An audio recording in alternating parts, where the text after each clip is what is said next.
Hello നമസ്കാരം, എല്ലാവർക്കും open ഔട്ടിലേക്ക് ഒരിക്കൽ കൂടി സ്വാഗതം. ഇനി ഒരൊറ്റ പരീക്ഷ കൂടിയേ ബാക്കിയുള്ളൂ, ബയോളജി. കഴിയുന്നത് കൂടിയിട്ട് നിങ്ങളുടെ SSC പരീക്ഷ അവസാനിച്ചു. പിന്നെ കാത്തിരിപ്പാണ് റിസൾട്ടിന് വേണ്ടി. ഈ SSC പരീക്ഷ കഴിഞ്ഞാൽ സ്വാഭാവികമായിട്ടും നിങ്ങൾക്ക് വാല്യുവേഷനെ കുറിച്ച് അറിയാൻ താല്പര്യം ഉണ്ടാവും, SSC റിസൾട്ടിനെ കുറിച്ച് അറിയാൻ താല്പര്യം ഉണ്ടാവും. അത് കഴിഞ്ഞാൽ +1 അഡ്മിഷനുമായി ബന്ധപ്പെട്ട കാര്യങ്ങൾ അറിയാൻ താല്പര്യം ഉണ്ടാവും. ഇതുമായി ബന്ധപ്പെട്ട എല്ലാ വീഡിയോകൾ ഞങ്ങൾ ഈ ചാനലിലൂടെ നിങ്ങൾക്ക് നൽകിക്കൊണ്ടേയിരിക്കും. സോ തീർച്ചയായിട്ടും ചാനൽ സബ്സ്ക്രൈബ് ചെയ്യുക. ഈ വീഡിയോ ഞാൻ പറയാൻ പോകുന്നത് ബയോളജി പരീക്ഷയെക്കുറിച്ചിട്ടാണ്. ഞാൻ പറയുന്ന കാര്യങ്ങൾ കൃത്യമായിട്ട് കേൾക്കുക. ഓക്കെ, ബയോളജി സയൻസ് സബ്ജക്റ്റുകളിൽ പൊതുവെ എളുപ്പമാണ് എന്ന് പറയുന്നൊരു സബ്ജക്റ്റാണ് ബയോളജി. എങ്കിലും ഇത്തവണത്തെ ബയോളജി പരീക്ഷയ്ക്ക് പോകുമ്പോൾ അല്പം നിങ്ങൾ സൂക്ഷിക്കണം എന്ന കാര്യത്തിൽ യാതൊരു സംശയവുമില്ല. നിങ്ങൾക്ക് ഓർമ്മയുണ്ടോ എന്നറിയില്ല, കഴിഞ്ഞ ഓണപ്പരീക്ഷയ്ക്ക് ബയോളജി അല്പം ബുദ്ധിമുട്ടായിരുന്നു.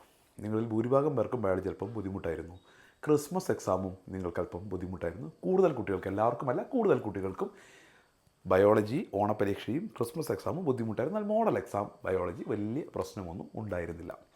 ഓക്കെ, സോ ഈ ബയോളജി കഴിഞ്ഞ 2 വർഷമായിട്ട് ബയോളജിയുടെ ചോദ്യ പേപ്പറിൽ ഒരുപാട് ആപ്ലിക്കേഷൻ ലെവൽ ചോദ്യങ്ങൾ, ഡയറക്റ്റ് ചോദിക്കുന്നതിന് പകരം ഇൻഡയറക്റ്റായിട്ട് ചോദ്യങ്ങൾ ചോദിക്കുന്ന രീതി കാണാറുണ്ട്.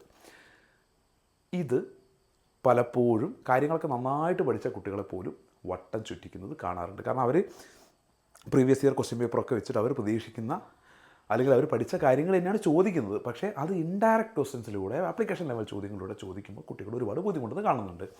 അത് നിങ്ങളുടെ മൈൻഡിൽ വേണം. അത് മൈൻഡിൽ വെച്ചിട്ട് തന്നെ നിങ്ങൾ ഈ പരീക്ഷയ്ക്ക് തയ്യാറെടുക്കണം. തീർച്ചയായിട്ടും കഴിഞ്ഞ 2 വർഷങ്ങളിലായി നടന്ന ഓണപ്പരീക്ഷ, ക്രിസ്മസ് പരീക്ഷ, മോഡൽ എക്സാം, ഫൈനൽ എക്സാം, ഈ ചോദ്യ പേപ്പറുകൾ നന്നായിട്ട് നിങ്ങൾ നോക്കണം. കാരണം ഈ കഴിഞ്ഞ 2 വർഷമായിട്ടാണ് കൂടുതലും ആപ്ലിക്കേഷൻ ലെവൽ ചോദ്യങ്ങൾ വരാൻ തുടങ്ങിയത്.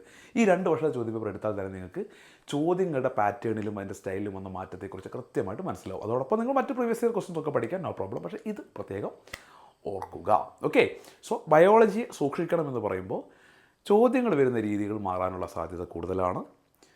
അപ്രതീക്ഷിതമായിട്ട് രീതിയിൽ അവസാനത്തെ എക്സാം ചിലപ്പം കുട്ടികളെ ഒന്ന് ചുറ്റിക്കാനുള്ള സാധ്യതയും നമ്മൾ മുന്നിൽ കാണണം. സോ നന്നായിട്ട് പ്രിപ്പയർ ചെയ്യുക. എങ്ങനെ ചോദ്യം വന്നാലും എഴുതാൻ തയ്യാറാവുക. ഓക്കെ, വീണ്ടും കാണാം. Thank you.